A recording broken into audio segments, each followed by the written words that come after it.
Bakey is a douce, respectable town, notable for its equable climate and for the bracing quality of its sea air. We have never gone in for brash advertising in Bakey. It has always been felt that the attractions of the town speak for themselves. Foremost among these attractions are the waters of the Bakey Spa. For 100 years, discerning visitors have gained much benefit from their medical properties. Mohammed has been in the habit, so to speak, of coming to the mountain. We propose to change that. Times are hard, rates and unemployment are rising. So the forward-thinking members of the governing board of the spa recently came to the conclusion that we should capitalize upon this valuable asset. They provided substantial funds with which to set up this enterprise, to make Bakey water more widely available. Mainly in the interests of the health of the general public, of course. But there is no doubt that the advantages accruing to the town will be considerable. Bottled in Bakey, the Vichy of the North will become a catchphrase. It is therefore with confidence in our future prosperity that I now set this project in motion.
Hello there, Captain. Come on in.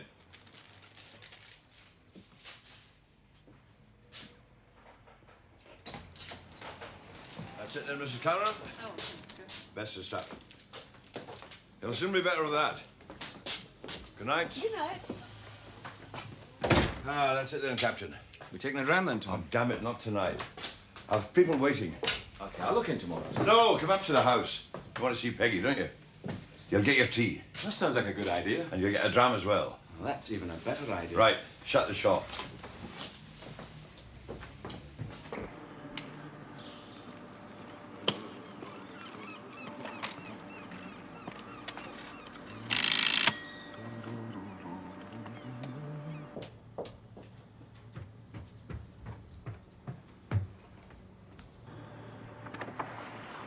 Hello, Catherine. Oh, it's you, Peter. Come in, come in. Thank you. Tom's still busy in the shop. This hour? Dr. Monroe's just finished his surgery, but it shouldn't be too long. We're in the garden, actually. There's folk waiting for him already. Tom's too easy. His hours are stated on the door. People should keep to them. So should he. He makes appointments to see folk and then leaves me to cover up for him when he's late. Exactly. You know Mr. Houston, don't you? Good evening, Provost. John? Mr. Carmichael, Evening, Provost. the Bakey advertiser here in strength, I see. A social call, I presume. No, not exactly. We just wanted a wee chat about an article your brother wrote some time ago. About the spa. This seemed an opportune moment. Can I get you something to drink, Peter? No. No, thank you. It's a little early for me. Gin. Just a wee one, please. Aye, thank you. Sorry you're having such a wait, but I'm sure Tom will not be long now. My brother's getting to be one of your regular contributors, I notice, Mr. Houston. Yeah, we're very glad to have him. Thank you. Tends to be a little outspoken at times. Thank you. He has the knack of putting his finger on a home truth, yes. Would you excuse me just for a minute?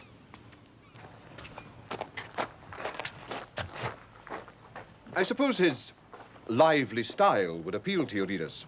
Though, of course, I've no ill will against your paper. It's excellent in its way. Thank you, Provost. Aye, there's room for everything. That's one of the admirable characteristics of this community of ours. The spirit of toleration, coupled with a willingness to move with the times. Like bottling the spa water. Exactly. Look at us. We used to be just a quiet little seaside town, but not now. People are beginning to know the name of Bakey. They see the name of the town on the label of the bottle and want to visit the place where it's made. House and property values are going up. This is not to be quoted, but we could be the only council not to increase its rates. Better get 2 bottles. Goodness knows how much longer your father's going to be. Oh, and Peggy, get a couple of packets of crisps, you know, nibbling things. Otherwise there'll be no fit state to talk to him when he does come in. Have you seen the most recent unemployment figures? Tourism and the bottling plant will reduce them to the lowest in this part of Scotland. We'll be featuring that in our next issue, alongside your brother's article. Yes, I believe you said it was composed some time ago. Yes, it was published originally in a technical journal. This will be a simplified version for the general public. All about the therapeutic value of the water. Tom's quite a fanatic where the spa's concerned. So he should be, Catherine. He draws a generous fee as technical advisor. Well, they do say he was the driving force behind it, Provost. Do they? Any mention of the work put in by the board of directors? Nobody would deny you've all put a lot into it, Peter, least of all Tom. It was Without the your board who support- initiated the bottling project, after all. Were you aware that Thomas wasn't too keen on it? Oh? On what grounds? Oh, his argument was somewhat vague. Something to do with the balance of nature. I fail to see the connection myself. I'm afraid when it comes to practical matters, my brother's not exactly gifted with commercial foresight. I'm surprised to find you open so late, Tom. If I wait till after surgery, it means they start getting better 12 hours earlier, with very little effort on my part. Can't turn sick folk away. Hope the newshounds have left some tonic in the bottle. Kath? They must be outside. Ho ho! The symbol of civic authority. I see we've got another distinguished guest. Aye, the Provost? None other. In that case, Tom, I think I'll push on. Oh, not at all. The best thing about my brother's visits is their brevity. Kate! Kate! The captain for a dram. Hello, Donald.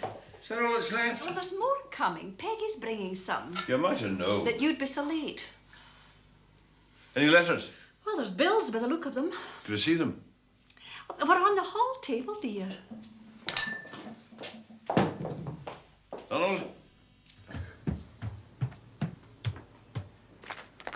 Brother Peter. David. John. Eh? Here, take that stuff neat, Donald. It's a good malt. We need strong young men like you around here to stir things up.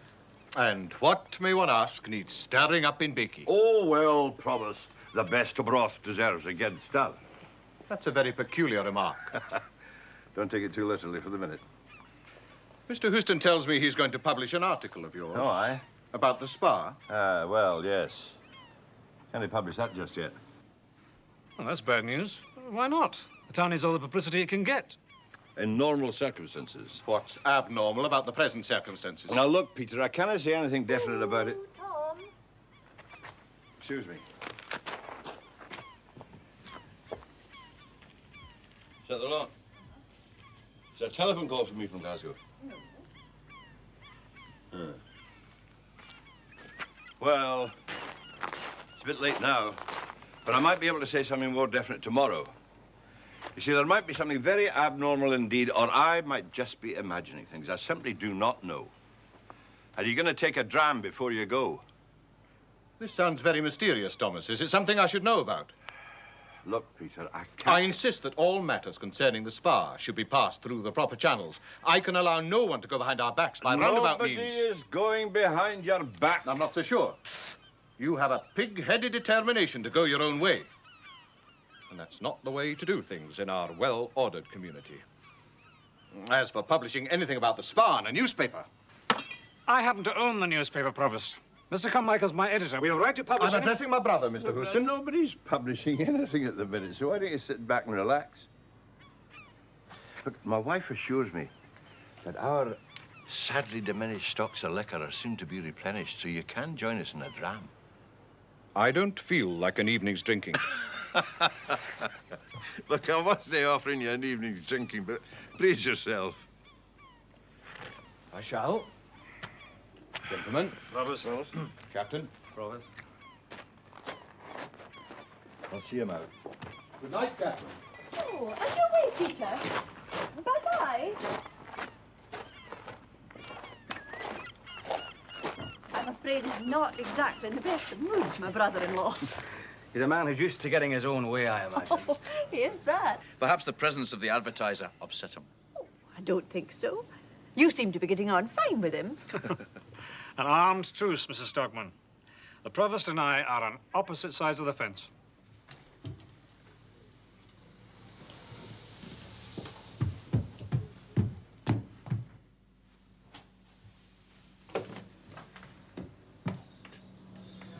Are you sure there's nothing you ought to be telling me? Not just at the minute. I've warned you, Thomas. You can't say I haven't warned you. Ah, well, there's nothing new about that either.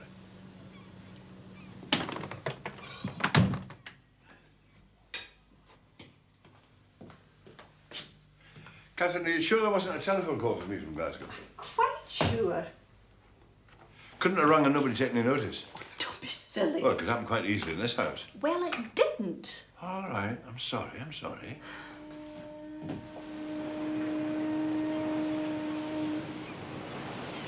When will you be sailing again, Captain?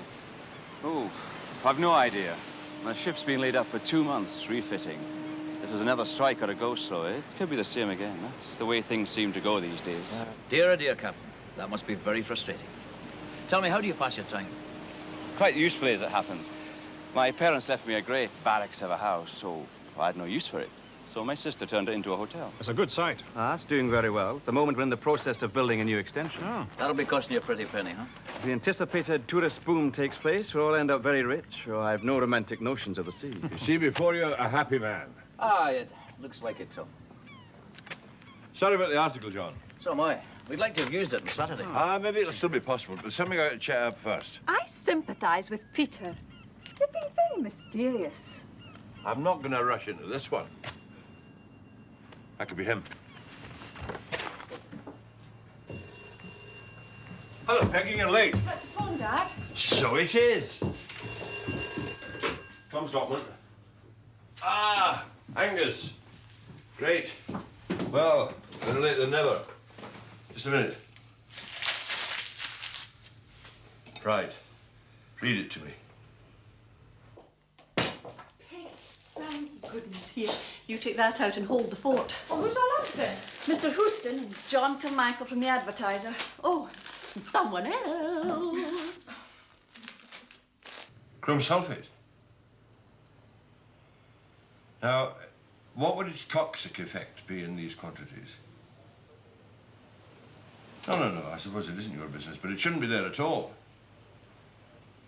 Yes, go on, please. Hi. Hello, Peggy. Well, here it is. Wonderful. Great. At long last. Thank you. Hello. Hello. You're late. Oh, parent-teachers meeting on top of everything else. Thank you. Not a good day, huh? Well, no worse than usual. It's the size of the class. I've got nearly 40 just now. 40. And thousands of teachers unemployed. Oh, well, quite. How do you control that many? Oh, I can control them all right. But I can't teach them. You see, they range from very bright to rather slow. I have to go at the pace of the slowest while the bright ones sit and get bored. That's not fair. And are the dull ones not entitled to as much consideration as the bright, Miss Stockman? Oh, you've completely missed the point. I was thinking of equalising upwards. I was just checking. Do you know what I'd like to do? I'd love to start a class in the evenings and give the slower ones the attention they need. In your own time? Why not? Oh, you're tired enough as it is. I'd be doing something useful. I don't think the provost or the town council would allow it. Never. Well, I could do it off my own back, but accommodation's the problem. There just isn't enough room here. Listen, that mightn't be such a problem. Yes, but I'm not just talking about 2 or 3 kids, you know, more like 10 or 12. Maybe we could find you a room at the hotel. There you are. Could you? We'll see.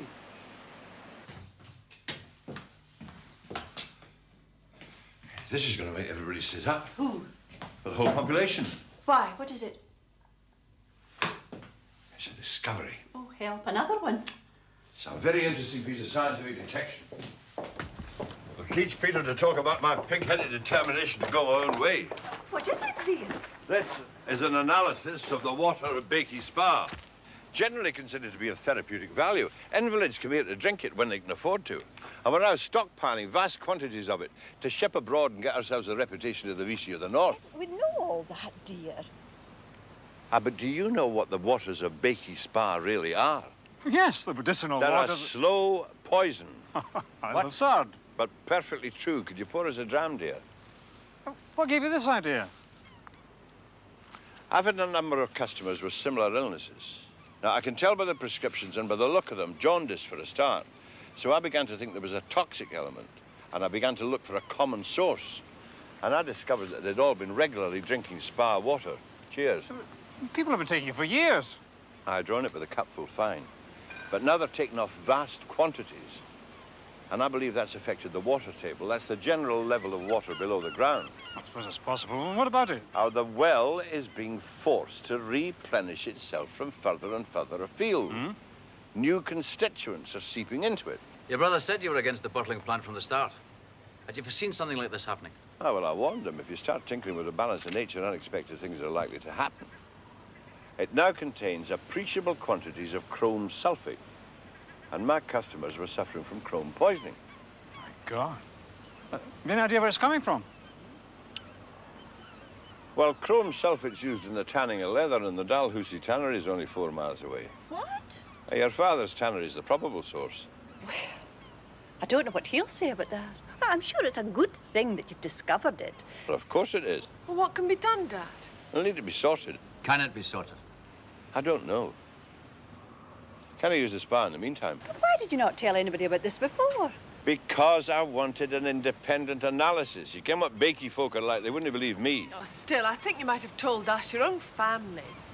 Still, your grandfather should be the first to know. He'll be interested. It says tannery. I'll put a formal report into Peter. He won't like it. I should think he'd be glad it's been brought to light. Tom, will you give us a piece for the advertiser? 2 or 3 paragraphs, simple language. I don't see why not. It's a matter of public concern. Precisely. You know, of course, Tom, this will enhance your reputation even further. Your concern for the welfare of the people of this town is very refreshing. That's true, Dad. Kate! Hello? There we are. 1:10 on the dot. Well, you're too early. For once. Any messages? Peter rang. He wants to see you. He said he'll be at the bottling plant this afternoon. Is that all he said? I don't think it's all he wanted to say. He was being careful over the phone. Ah, that's why he didn't phone the shop. He's a funny fellow. Hates to think of anybody doing anything for this town if it's not himself. Could you not share the credit with him? Make out that he gave you the idea. Something I like don't care who gets the credit. The important thing is to get it sorted. My father phoned. I'm he not wants surprised. to see you too. Mrs. McIntosh, I've got her pills. She must have forgotten it was early closing. Look, I'll call in on Archer on the way back. Well, don't be too long. I've got the women's rural at 3.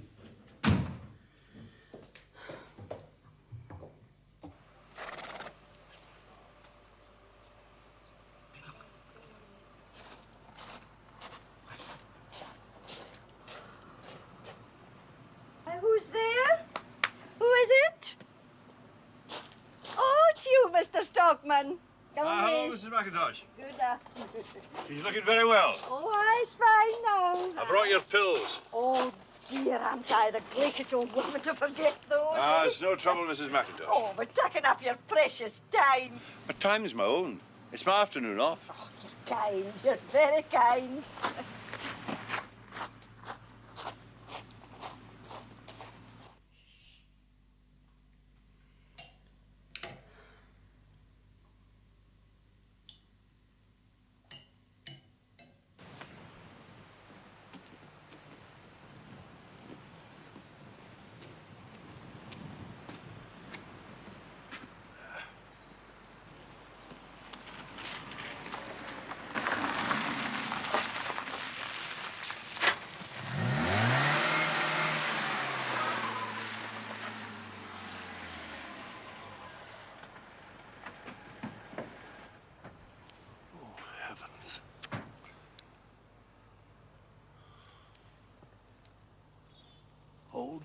Damn! Morning, Archie. What's the trouble? I've got black spot. Oh, dear, how does that affect you? Can you describe the symptoms? God's sake, man, it's not on me, it's on my roses. Look. I don't know much about gardening. I'll leave that to Catherine. Well, it's a fungus. You've got to catch it quick or it spreads, can destroy the whole plant. Hey, by the way, what's this damn fool story of Peggy? Something about poison. She told you? Yes, came in this morning, especially on her way past to tell me. What's she up to, eh? She's not trying to take the mickey out of me, is No, she? she wouldn't do that. I should hope not. Do you mean to tell me it's true? Perfectly. Oh, well, I don't blame you. Must be quite a temptation. What is? To make a fool of that damned ass of a brother of yours. But it's perfectly true. What? The water's contaminated, all right. You mean with chrome sulfate from my tannery? Probably. You'll never get Peter to believe that story. He's got to believe it. Everybody will have to believe it. Everybody. Oh. Good luck to you. Well, serve them right. They threw me out of their council because I used to give them a bit of my mind now and again, and they didn't like it one bit. There's nothing in these fellows' heads but feathering their own nests and running other people's lives for them.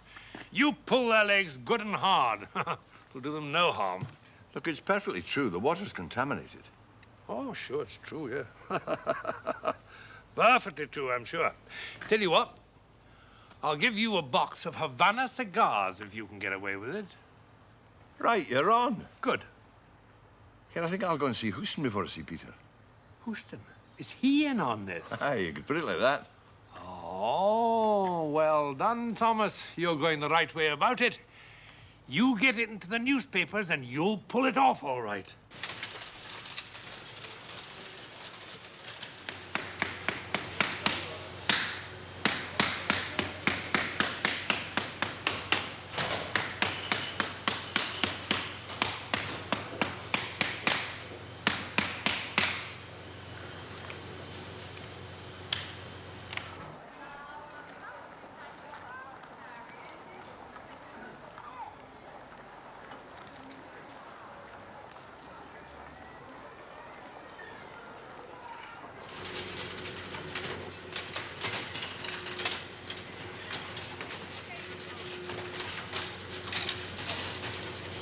What about the Spa piece? Well, I've kept half a half column for the front page. That's been up. It's only the first blast of the trumpet. Aye, when we get started. Mr. Russell. Yeah? Mr. Stockman here. Which one? The human one. I'll see you in my office. Ah. That's fine, John. You're doing a good job. Oh, Mary, bring 3 coffees on a tray. Tom, what did the promise think of your report? I've seen him this afternoon. I've been thinking about this whole thing. Good. From your point of view, it's an isolated incident, but I wonder if you realise just how much it involves. A considerable expense, but that can't be avoided. So that's what I wanted to talk over with you. You think the source of pollution is the tannery? Yes. Well, there's another source. And it's contaminating more than the spa. It's contaminating the whole life of this town. You know what I'm talking about? No idea. Well, mainly I'm talking about the council. Not all of the councillors. Some of them are reasonable, decent people doing what they think is a decent job, but a few of them have the whole power of this place in their hands. They and the people behind them. What people? Oh, come on now. The people who don't want change, unless there's something in it for them. The people on the council are there because they've got ability. Did they show any ability or experience when they agreed to the bottling plan? Against your advice? Oh, but that was a mistake. That'll be put right. Do you think it'll be as easy as It's that? got to be done. It will be done. If I take the thing up, launch a campaign. Oh, no, that sort of thing's not necessary. I'm sure that the people on the council have the interests of the town at heart. Well, I'm not. When I bought the advertiser, I wanted to break these people up. Let in some fresh air. I wanted this town to be a friendly, cheerful sort of place for the fellow that's earning his daily bread. Ah, I know, you told me. They nearly broke you instead. Yeah. Yes, very nearly. I was on the edge of going bust. Then I got help from, well, someone I didn't expect. I've been keeping quiet for a while, Tom. But now I'm just about ready again. It's the corruption behind the red tape and the official bloody mindedness I want to get at. I want this town run for the sake of the townspeople instead of a few wealthy parasites. Well, that sounds very commendable. And you've given me a peg to hang it on. A what? I had to work my way up, Tom. I know what it's like to be at the bottom of the heap. Hello? Do you know what the people around this town think No, of I'm me? sorry, he's in a meeting. They think I'm dangerous. They think I'm an agitator. Do they? Yeah. Look, take And the they're quite telephone right. number, we'll phone them back in about half an Come hour. in. Yeah, that'll be fine. Thank you. I thought I'd save the lassie the stairs. Thank you, Mr. Geeky. Machine coffee, I'm afraid, Tom. Ah, thank you. This for dinner. Sure. Thank you. Is it true what I hear, sir, that you've been demanding improvements in the water supply to the spa? Oh, well, I suppose you could put it like that. Ah, well, any scheme to improve the amenities in this town will have my support. It's very kind of you. You know, it wouldn't really harm to have the working people of Bakey behind you. The proletariat. We form, as it were, the silent majority, and it's always a good thing to have the majority on your side. Oh, I'm sure it is, but it'll not be necessary in this case. No, the whole thing is perfectly simple and straightforward. Pardon me, sir, I know our local authorities very well, and they're often quite reluctant to act on proposals that come from other people. Now, if we could get up a wee demonstration... A demonstration? Aye, about the new water supply. With moderation, of course, great moderation. That has always been my watchword. That's a well-known characteristic of yours, Mr. Geeky. Both in my trade union capacity and as chairman of the ratepayers. I'll see you have the full support, both of my members and the ratepayers. Geeky, about this demonstration. I will have a word about that later, Mr. Carmichael. Now, we must show great moderation. I mean, no point in offending the authorities. That never did any good to anybody. But they can't take exception to a moderate and reasonable demonstration of public opinion. But I'm sure it will not be necessary. Well, the authorities are always slow to act, Mr. Stockman. We'll stir them up in the advertising, Mr. Geeky. Aye. Well, remember, do you no harm to have the ordinary folk of this town behind you? No, of course not. Now, I'll run away and get on with it. Well, that's very reassuring. He's a well-meaning sort of chap, but with too many well-meaning, decent folk that wouldn't put out their tongues at a tame rabbit, you can hardly blame the council for kicking them around. And what this town really needs is some people with drive and guts. Tom, did you do that piece first? No, I brought you this instead. It's a copy of my official report to the provost. That's even better. I would treat it as confidential for the minute. Now, if I have any difficulty in getting what I consider to be adequate action, then you can make what use you like of it. You don't think we should start the ball rolling? No. I think we give the council a chance to put matters right. I'm inclined to agree. Let's save our ammunition until we need it. All right. But the moment you find you're up against a brick wall, and I'll be very surprised if you don't, you'll let me know. Certainly. But I don't think we'll have any trouble. No? I notice you express yourself with your customary violence. You remark that we're peddling an expensive but effective method of self-destruction. Oh, well, that's what it'll come to, unless we do something about it. And you conclude that the toxic material is coming from the tannery. Yes. I called in on Charlie Duncan this morning. Oh, you play bridge in the mornings now? In his capacity as chairman of the Environmental Health Committee. Oh, I'm sorry. I put your theory to him as a hypothetical possibility. Something that might have to be dealt with sometime in the future. In the future? We had a good laugh. Did you? The effluent from the tannery goes into a settling pond. It is then carefully filtered before it passes into the public sewerage system, by which time it is completely harmless. No, it's nothing to do with the public sewerage system. It's probably seeping from the settling pond down into the water table. We considered that possibility. It's imaginative, to say the least. Oh, it's in line with the facts. In your opinion.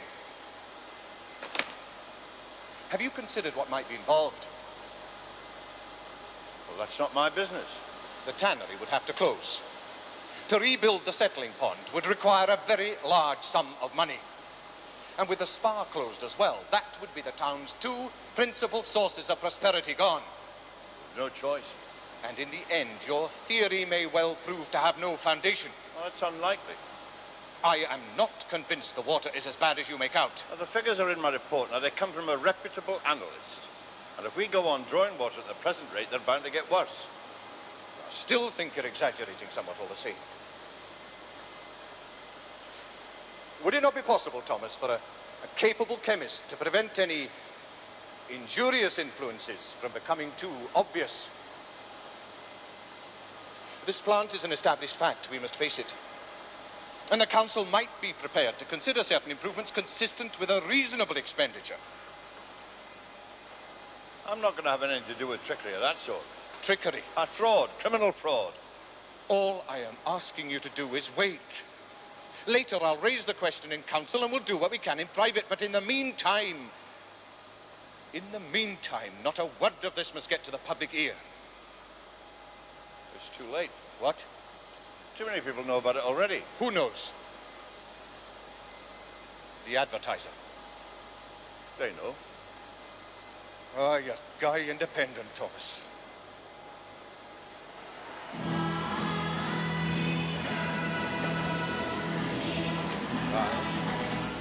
There's a lot of people earn a shilling here.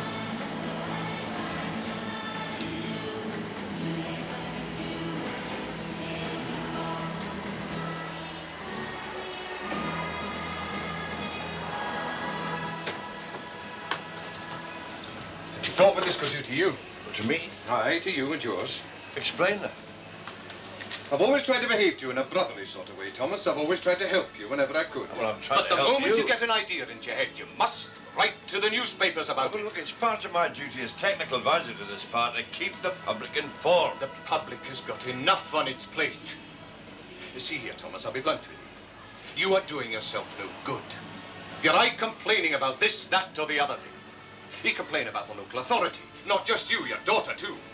You complain about the health service. Now you're complaining about the spa. You have no consideration for anyone else's opinions. You seem to have forgotten that you got me to thank for your appointment at the spa.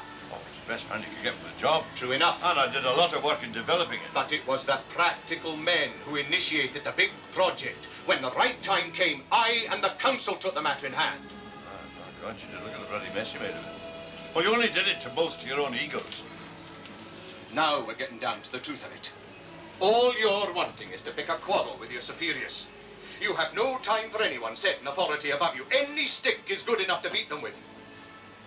I'll tell you this, though. You are not going to get the better of me.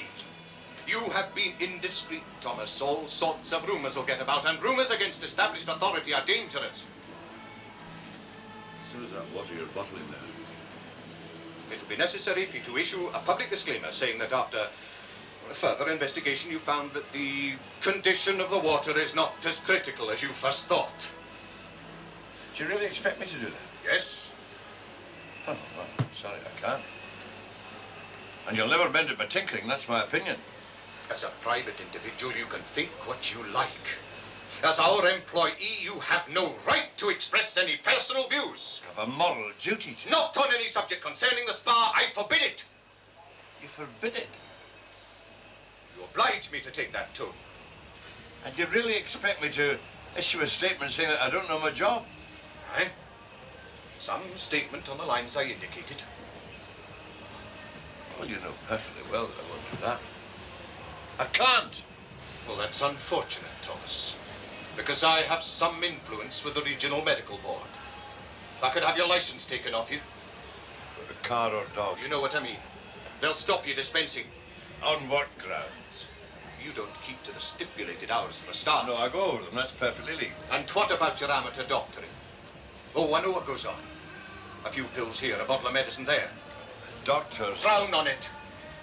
One little slip-up, one wrong diagnosis, and you'd be finished. It's never happened. Are you saying it couldn't? My God, you've sunk pretty low.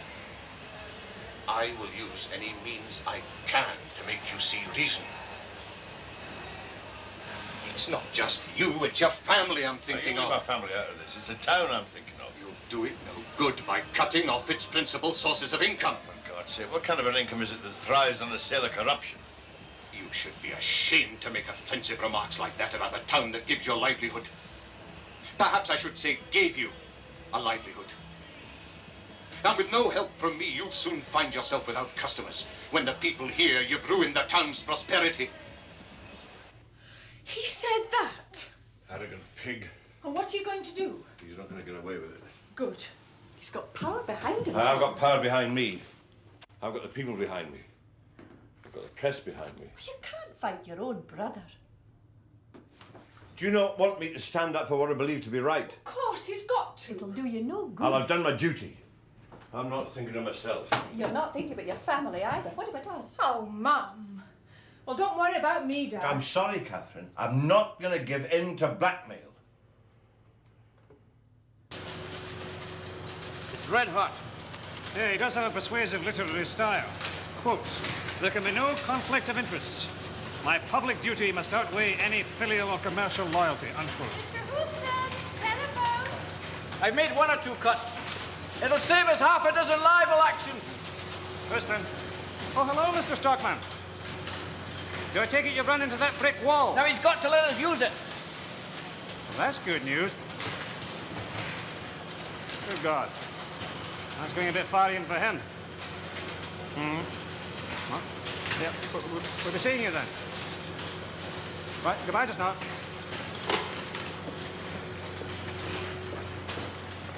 Okay, the fight is on. Good. It'll start something.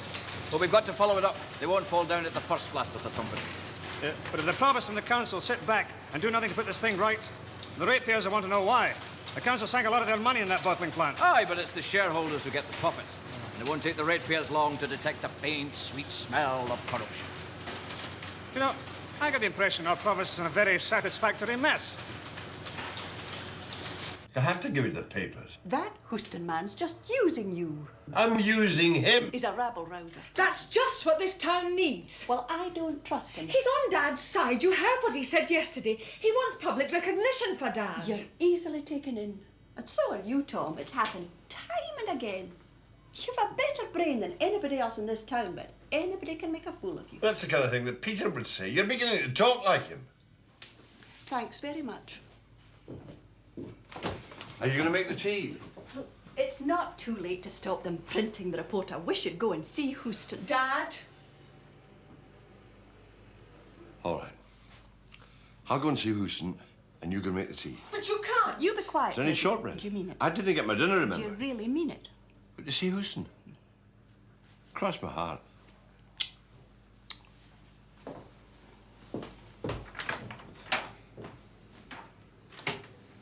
What's the matter with you? Well, I never thought I'd see the day. You convinced me I should go and see Houston.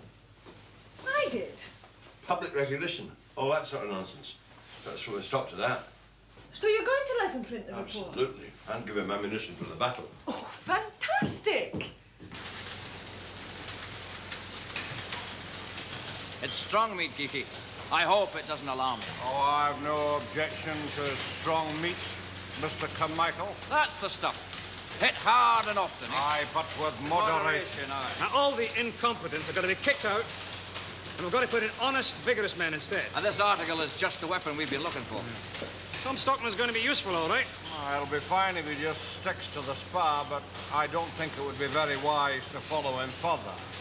Geeky, I detect a distinct tinge of yellow in you. I'll thank you not to make personal remarks about my appearance. It's all right, Mr. Giggy. It just means that perhaps you're inclined to be a little overcautious. Oh, aye. I'm a bit timid when it comes to offending the authorities.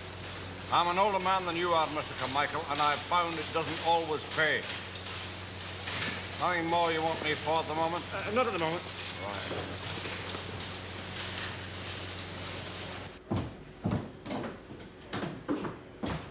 Now, look, I know he's the father of the chapel and all that, but can't we keep him out of the editorials? It's not that simple. Well, I'm bloody fed up with all this car-canny business. You always seem to let him get away with it. Giggy has a lot of influence. He's got a finger in every pie. Unions, ratepayers, the lot. In a small town like this, that makes him a part of the reckoning. I realise There's that, something you don't know. That time we nearly went bust because we couldn't pay bonuses. It was Geeky who persuaded the workforce here to carry on. Even now, if he took it into his head to insist on higher rates or withdraw his labour, we'd have to put up the shutters. But surely, financially, I'm perpetually balancing on a knife edge. A few issues not published could finish me. And the workforce. Surely they'd only be cutting their noses off to spite their faces. One of the big newspaper groups is waiting for just that to happen. To take over this part of Scotland. And they soon snap this one up. And the workers will be kept on with higher wages. Oh, I didn't know that. No. So, I'm afraid we'll have to carry on with this. Excuse me, Mr. Hewson. Mr. Stockman's here, the other one. The provost? What the hell does he want? Well, he wants a word with you. Don't think he wants to be seen. He came in through the case room. All right, sir. Oh, Mr. Geeky, see we're not interrupted, will you?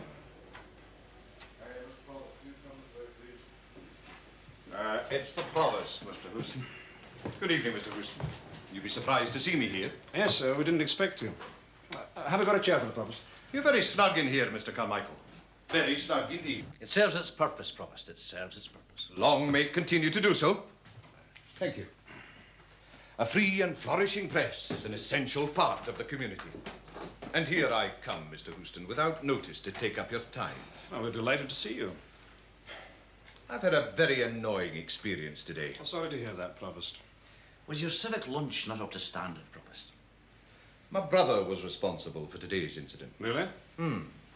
He submitted a kind of report about certain alleged defects in the water supply to the spa. Indeed.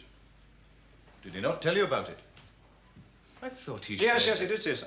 John, do you remember something about a report? Sorry to trouble you, Mr. Hewson, but I forgot to take the copy with me.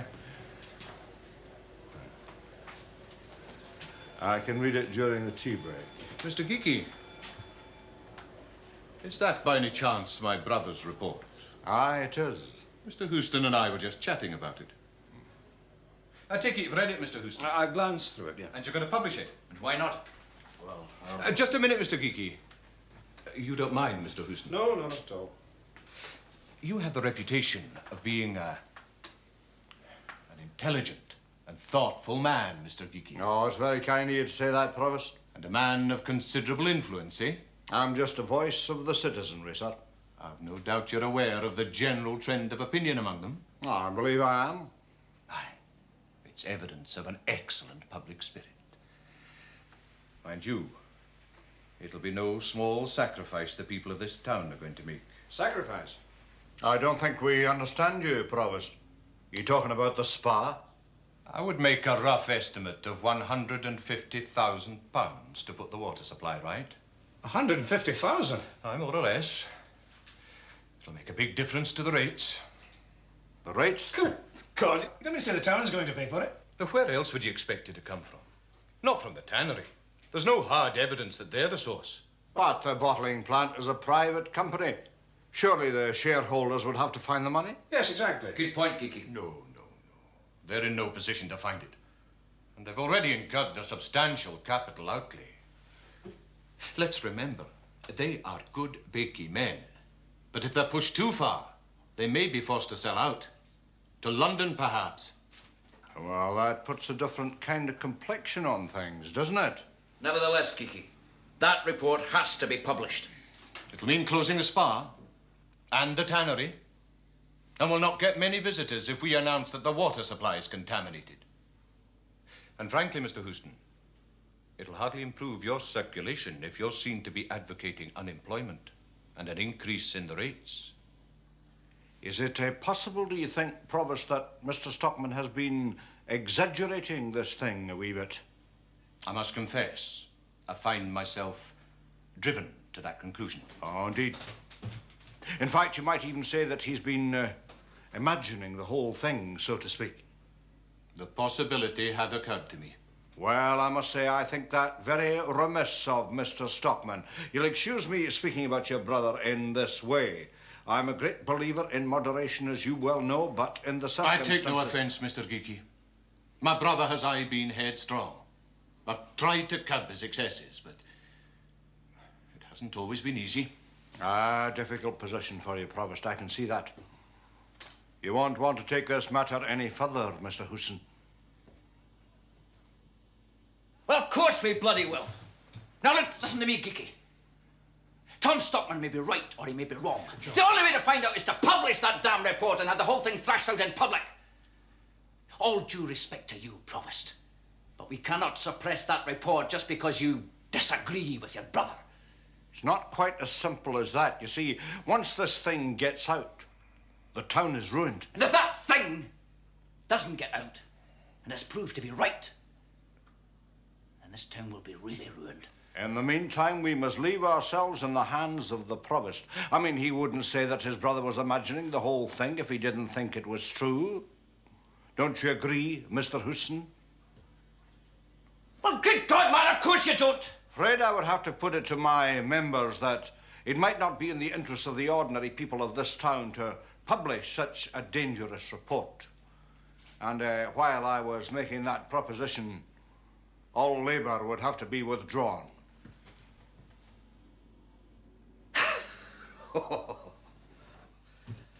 I'll be in the case room if you need me. John. Well, I'll be off to my work, Provost. It was very good of you to straighten us out in this matter. A painful duty.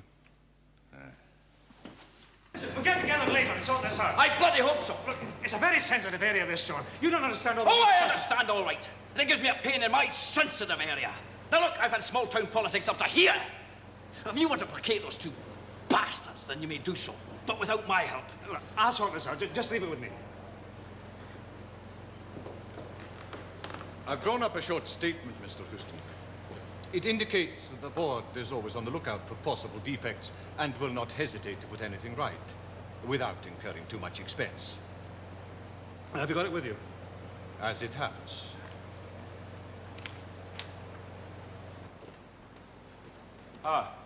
Carmichael. Now, there's... Mr. Houston, the other one. Well, Peter. I'm surprised that you come in here behind my back. Now, I'm sorry to trouble you, Mr. Houston, but I thought we should include some statistics. There's no trouble. Well, you know I had a number of customers with chrome poisoning. There'd be no names, of course, no means of identification. Yes, it's an idea, certainly, but can we talk about it later? We're very busy just at the moment. As you wish, but there's one other thing that I thought I would mention to you. Yeah, well, you know what the folk here are like. I mean, they're a good bunch in the main, and, well, so far as I know, they think quite highly of me. Oh, they do indeed, sir. They do indeed. So far. Exactly. So I thought that when this became public, they might feel that they'd have to make some sort of gesture. Look, Tom. I can't hide it from you any longer. No, I won't hear of it. I mean, if anything of that sort is being planned... Anything you of must what give me your sort? word.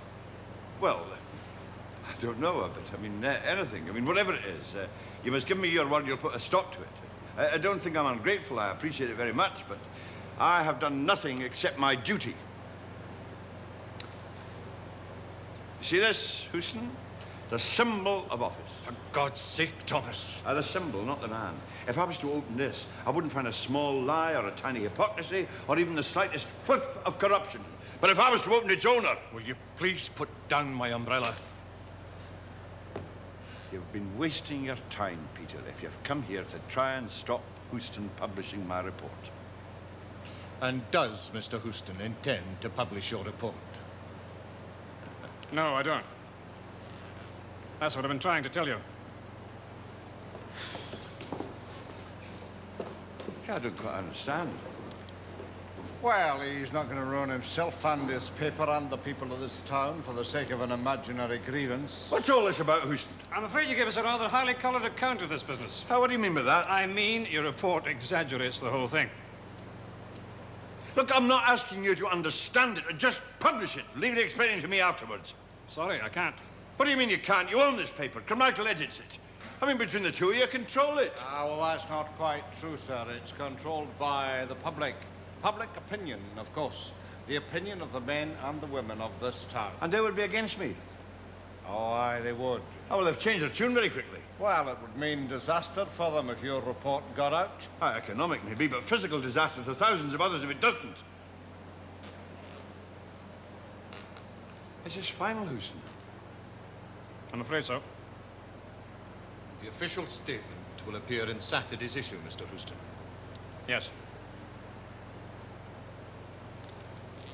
Well, I'll get my report published privately and distributed. You won't find it easy to get it printed in this town. I'll hold a public meeting. I'll tell everyone about it. Are you a gardener, Houston? No. But you've maybe heard of black spot. It's a fungus that attracts the leaves and eventually spreads and destroys the whole plant. Well, it seems to me that there's more than roses are prone to it. Great things are done when men and mountains meet. And this is not done by jostling in the street. Gay small mountain. Oh, Blake might have considered it big enough. Imagine your father not getting anywhere else to speak but out here. What's everybody afraid of? I'm not surprised. After all, it's a controversial subject. In circumstances like this, people are inclined to be a wee bit nervous. Well, so am I. I'm glad to have someone around in case they start throwing things. So let's stand over here by the archway, then we can make a quick exit if things get too brisk. You don't think there's going to be any trouble, do you? Well, you can never tell with a crowd like this.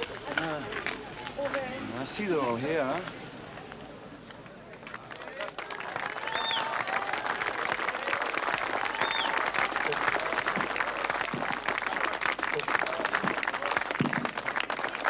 Can you hear me? Yes. Well, look, it's 5:15. I think we should just begin. I mean, there's no point in... Would it not be better to elect a chairman? What? What do you want all that nonsense for? I think it would maybe be as well for us to have a chairman. Well, all right. It's Have a possible chairman. your Have a lecture chairman if you want. You can have anything you like. Let's have a chairman. Maybe the provost would accept the responsibility. For various reasons, I must ask to be excused. But I'm sure we would all find Mr. Geeky acceptable.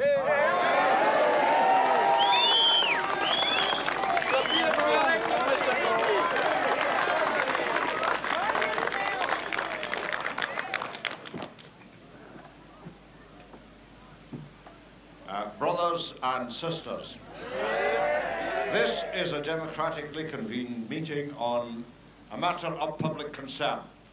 And I hope that we can give a full and frank discussion to the issues involved. Within the bounds of moderation, of course. I will have no interruptions from you, if you please. Now, the chair recognizes the provost. Provost has the floor. Fellow citizens of Beaky, my friends, I hope. You all know that I stand in close relationship to the technical advisor of the SPA. He is my brother. I would therefore have preferred not to take part in this discussion. But my official position and my concern for the interests of the town compel me to. I think my statement in the Advertiser puts the position plainly and simply so that any fair-minded son or daughter of Beaky can form his or her own opinion. But I am bound to add that the expert view is that my brother's proposals would saddle the ratepayers with the unnecessary expenditure of a very large sum of money. I feel it is my duty to save you from that burden. I vacate the chair to say that I personally support the provost. There is more behind his brother's ideas than you might think. Where the hell are you? Oh, I'm not saying he doesn't mean well. No two ways about that. And I am all for the free expression of opinion, as long as it is a moderate opinion and doesn't do anybody any harm. But nobody is going to tell me that his opinion is a moderate one if it means a rise in the rates and in the unemployment. You can pay too dearly for some things. The chair recognizes Mr. Houston.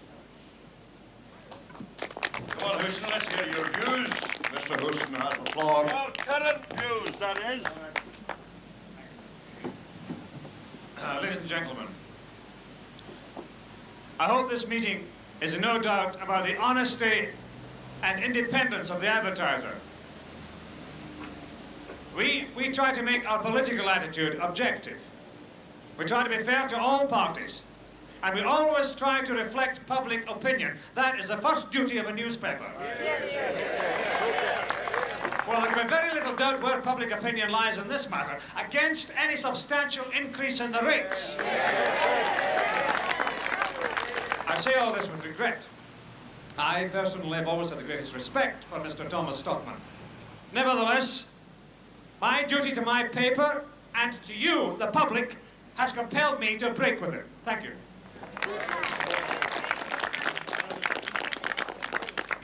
I will now put the Provost's motion to the vote. No, Geeky, that's enough of that nonsense. I will ask you to show a little respect for the chair. Shut up, Dickie. Give the man a chance. Thank you, my friend, the voice of reason in the wilderness.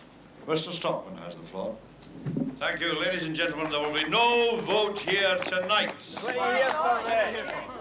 We slick it, Curin, Temperance, Come on, John! What's a panic? The water supply is poisoned and our curative spa is That is what they won't admit. But I'm no bothered with such a trivial matter. Because once your neglected leaders have had a certain amount of profit out of it, that matter will be attended to with your money by some nameless, faceless, overpaid bureaucrat from somewhere or other. But that too is a trivial matter compared with what I have discovered. I have discovered that the very sources of our spiritual life is poisoned. That the whole fabric of our society is infected with lies and deceit. And if we don't do something about it, you'll all be dead as a dodo.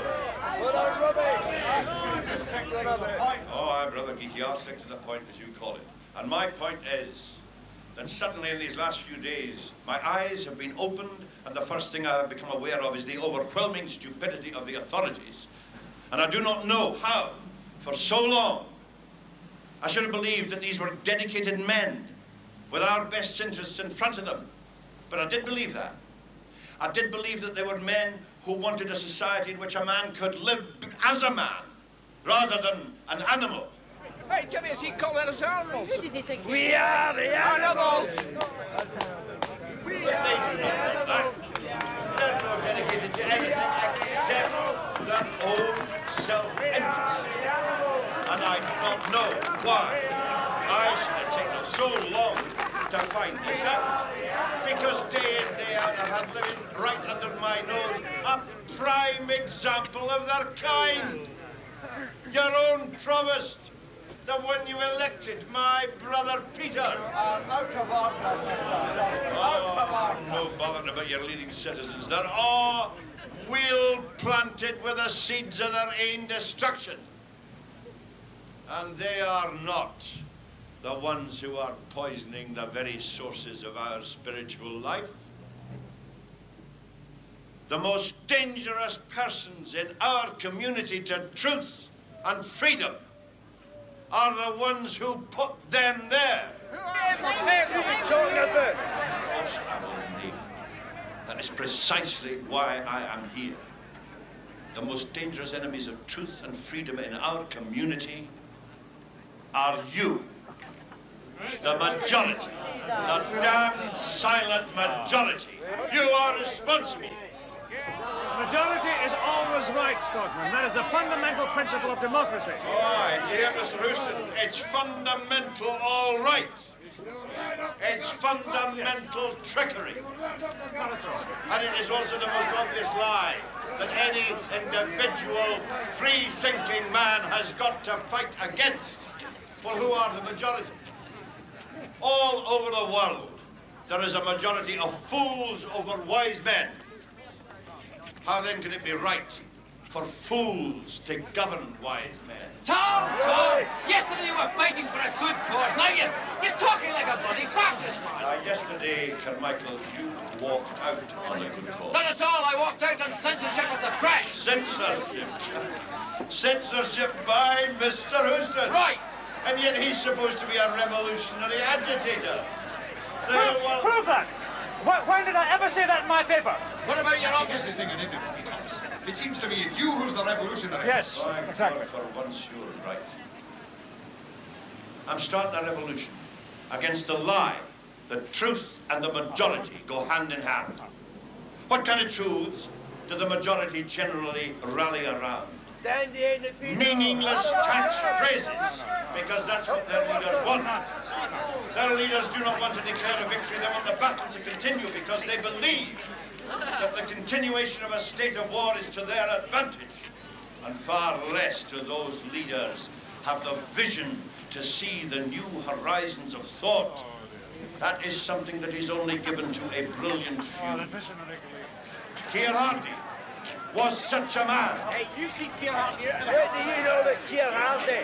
Keir Hardie won the battle. Now, 100 years later, Brother Geekie and his like are picking over corpses. The New Horizons are far, far ahead of their miserable vision. Listen to me, my friends. You are not so stupid as to think that it was the majorities who achieved advances in the field of science. You can't be that stupid.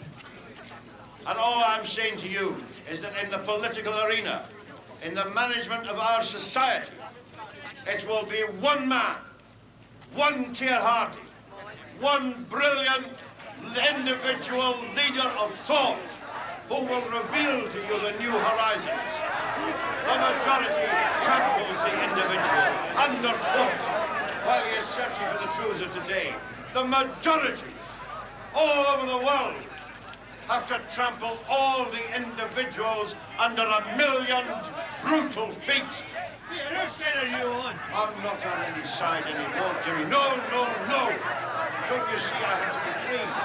Your leaders want you on sides. One side against the other. Divide and conquer, one of them said. And by God, they conquer. Some of them are stupid enough to do it in his name.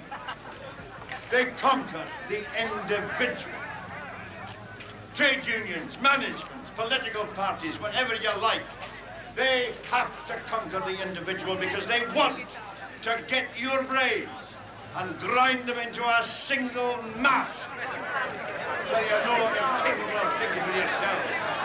They pander to you on the telly and in the press so that you shall be their majority. Theirs, mind you.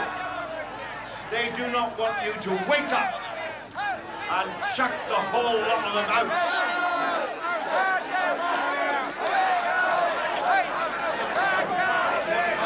I am not exaggerating. They don't believe you. Of course they don't believe me because they are the majority, and the majority stifles the conscience of the individual. The point is, Mr. Stockman, that you want to close the spa and ruin this town. Well, that itself is unimportant. It's not unimportant to them because they are not going to ruin themselves. Well, can't you see that's exactly what they are doing? That is the whole point. I mean, a majority becomes the enemy of the individuals who compose that majority. You are the enemy. The enemy are the people because you want to ruin the town. Oh, well, I would rather see this town ruined than have it flourish on a lie. What does it matter? A lying community is ruined. I mean, let it be razed to the ground. Let all communities who live by lies be exterminated like vermin.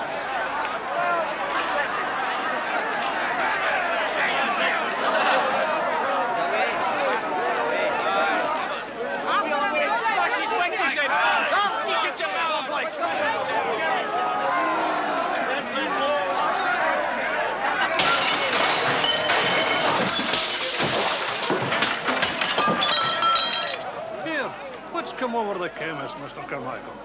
Suffering the fate of all men who swim against the tide, Willie. Aye.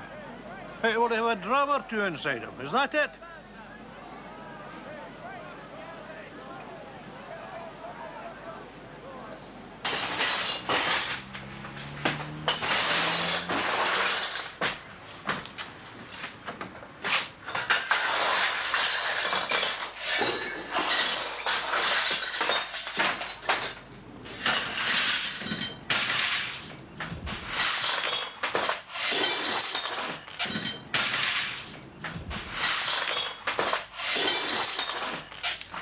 See that? A pebble. They didn't even have the courage to be full-blooded hooligans and chuck half bricks. What did the joiners say? Well, I phoned both of them. Bain said he was too busy. McDowell was more honest.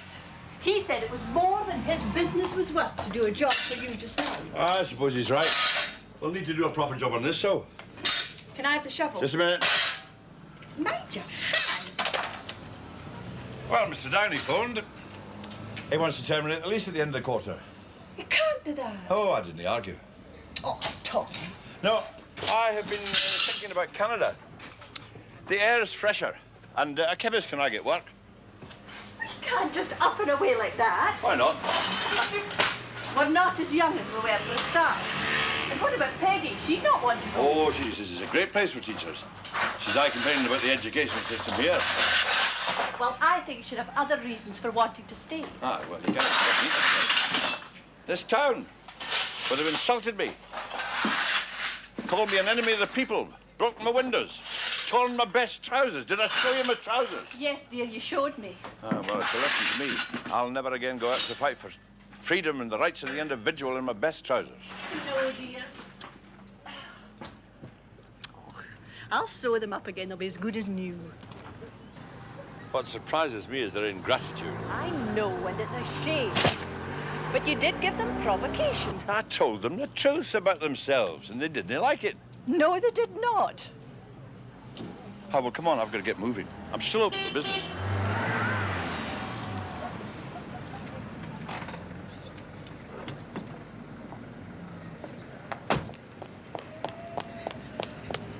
Guess what? I've been suspended. Why? Because I used school property to run off Dad's handbills. I've just been to see Grandad. He asked me to give you these. Cigars? Here's Peter. I'll away and get you a toolbox. Are you going back to the house, Peggy? Yes, I'll run you, Mum.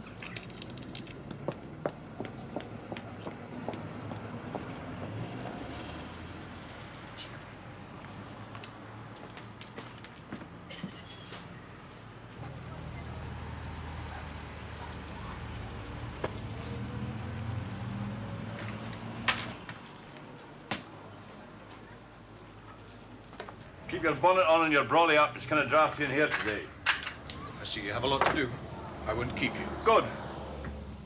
I'm sorry I wasn't able to put a stop to that demonstration. Is that all you came in here to say? I have to give you this. That's the termination of my services as technical advisor to the spa. Yes. Now, you'll excuse me. I've got rather a lot to do.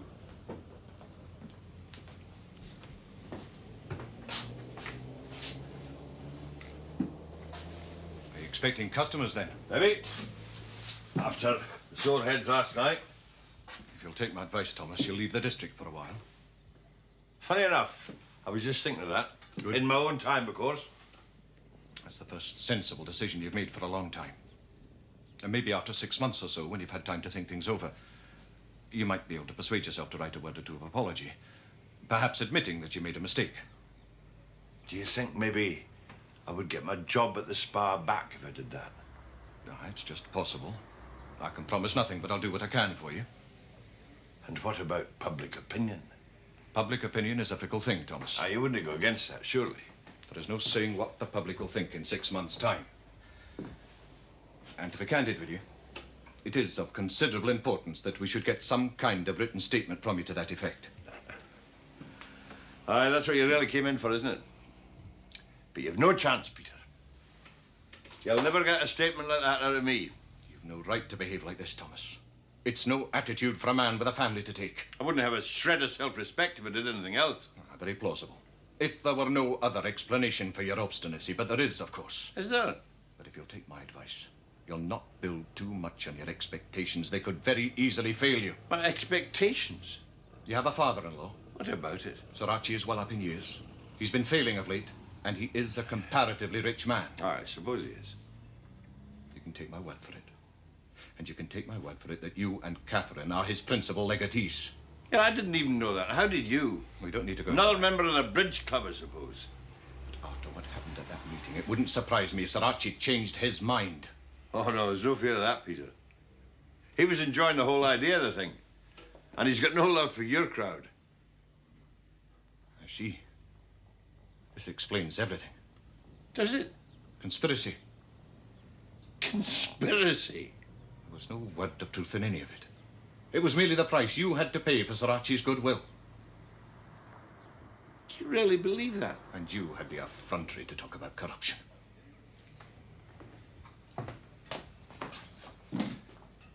Your dismissal is final, Thomas.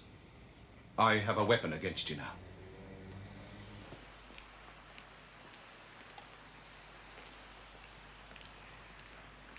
Archie. Got them on the run this time. This solution of copper carbonate's first class. It kills the fungus. Thanks for the cigars. Huh? Oh, not at all. You did me a good turn. Did I? Oh, yourself, really, I suppose. See, I went down and inquired in the morning, and I discovered that the shares in the bottling plant were going for chicken feed, so I bought them. What? Oh, yeah, controlling interest, really. You see, I've been putting aside a bit of money for you and Catherine lately. You know, in the event of my unhappy decease and so on, and it just struck me, why the hell should you wait for it? You better have it now, so I bought you the bottling plant. You bought the bottling plant? I bought the bottling plant. Ah, but it's useless. It cannot be used. Not in its present state. It's a dead loss. Absolute nonsense. It's up to you. It's your money, yours and Catherine's. You mean you put all Catherine's money into that useless load of rubble? Yes. You must be mad. Not at all. I don't believe that story about chrome sulfate getting out of my settling pond. But it's true. It's a matter of opinion. All you've got to do is to say that you made a mistake. Nobody's going to argue with you. And by and by, you'll find that the shares in the bottling plant are going up, and you'll have made a small fortune. A canny lie like that. I think it's about time you came to terms with the facts of life. You're not getting any younger, you know? I wish to God I wasn't so certain. Admit I've got a responsibility to my family. Of course you have.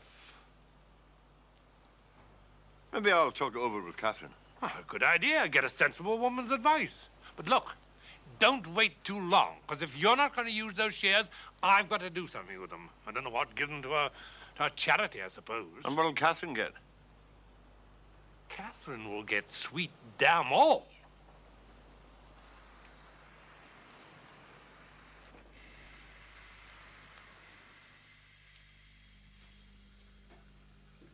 But why didn't you have a word with us beforehand?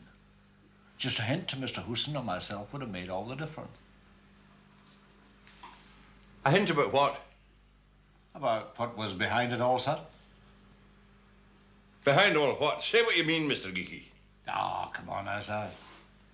No need to make such a mystery out. We're all men of the world here. I mean, you're not going to tell me that your father-in-law hasn't bought up most of the shares of the bottling plant? No, I suppose he has. What has all that got to do with it? Well, wouldn't it have been better to have got somebody else to do it? I mean, somebody who was maybe not so near related to you? I myself think that it would have been better to have kept your name out of it altogether. I mean, there was no need for anybody to know that the attack on the spa came from you. Pity you didn't have a word with us about it. By the way, where's Carmichael? Ah, he's away. Maybe just as well. Didn't understand us, being a stranger, so to speak. On the contrary, I think he understood you all too well. And Mr. Houston? He's not well. But as I was saying, you should have spread the responsibility. You kept it too much to yourself. All right. Now, what's your game? Well, the fact is, now we know the way the wind blows. We thought that we might be able to put the advertiser at your disposal after all. We? Who the hell are you to speak for Houston? How would I do? Good. Now, what about public opinion? Aren't you afraid of that? We'll change it. I mean, your reason for wanting to get hold of the bottling plant was in the public interest, of course. Oh, naturally. I mean, that's why Sir Archie came in with me. We'll tinker with the settling pond, make it look all right. And it'll not cost a penny of public money. Ah, that might work all right if you've got the advertiser behind you. The press is a power in free country, sir. And the ratepayers, what about them? Oh, I think I can answer for the ratepayers too. And what exactly is in it for Houston? Well, financial support for the advertiser would be Guy Welcome. It's a bit shaky just now, and we would be unwilling to suspend it while it still had so much useful work to do. And what if I was to refuse to give you a single penny? I mean, we rich men don't like parting with money. Well, sir, I would just have to remind you that this business of the shares can be presented in two ways. Aye. And you're just a man to... Ah, well, Mr. Geekie, you can rest assured I'll give careful thought to all that you have said. No hurry, sir. Just take your time. Thank you, Geekie. You know, one of these days, somebody is going to spray you with a solution of copper carbonate, and it'll be a great improvement.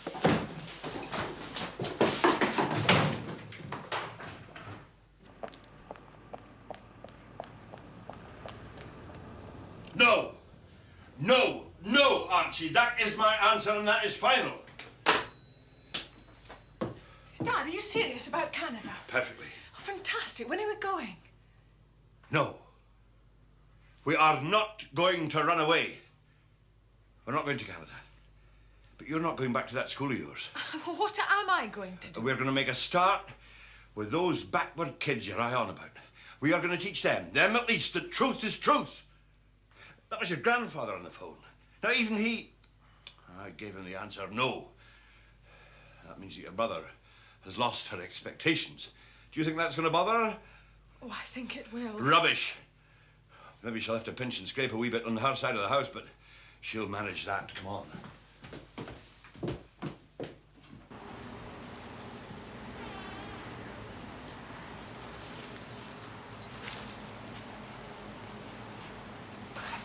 How you doing, Catherine? That's about it, Donald. At least the cleansing department won't be able to report us to higher authorities. Don't be too sure. We don't have union cards for this kind of work. It's no joke, Donald. Oh, believe me, I'm serious. I don't think Tom realizes just what he's stirred up. I told Peggy to let him know if things get really bad, he can have rooms at the hotel. You mean you think he's ruined the tourist trade? Maybe he's the making of it. With the spa closed? Ah, you can buy spa water anywhere in the world. But there's very little truth on offer today. Kate! Kate, my darling Kate, we have it all sorted. Here is the battlefield. Was, you mean? And it looked like it before we tidied it all up. Is and always shall be. We're going to start our own school. This is my native place. Beginning with the backward kids. We shall teach them nothing, Captain. No facts, Peggy. No predetermined values, Catherine. They shall grow up as free and independent men. And what do you think the school board is going to say to us? I shall preach in season and out of season, as it says somewhere. Oh, surely to goodness you saw last night that preaching doesn't do you any good. To hell with the school board. I just want to bang it into every idiot's head that democracy is the craftiest enemy of free men. Why, it can strangle any promising young truth at birth, even before it's born. Majorities of fools can turn justice and morality upside down till life isn't worth living. I think I should be able to explain that to quite a few folk, don't you, Captain? Probably, Tom, but you know me, I don't know an awful lot about Ah, of course. My main trouble is going to be finding someone with enough independence and integrity to carry on my work after me. Oh, for goodness sake. Well, you've got all the time you'll need, Dad. It's the leaders. They must be wiped out. They are like ravening wolves. They have to feed on a certain number of small creatures every year in order to keep themselves going. I mean, look at Peter and Houston and Geekie. See all the poor wee craters that they polish off year after year, or else mangle and maim until they're fit for nothing except to be members of the electorate and subscribers. My God, subscribers to the Beaky Advertiser. I have made a great discovery. Oh, no. Save us from that. I am the strongest man in the world. Oh, God help us. Right. But say nothing.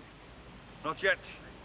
You see, the fact is, I am the strongest man in the world. Dad? The strongest man in the world is the man who is most alone.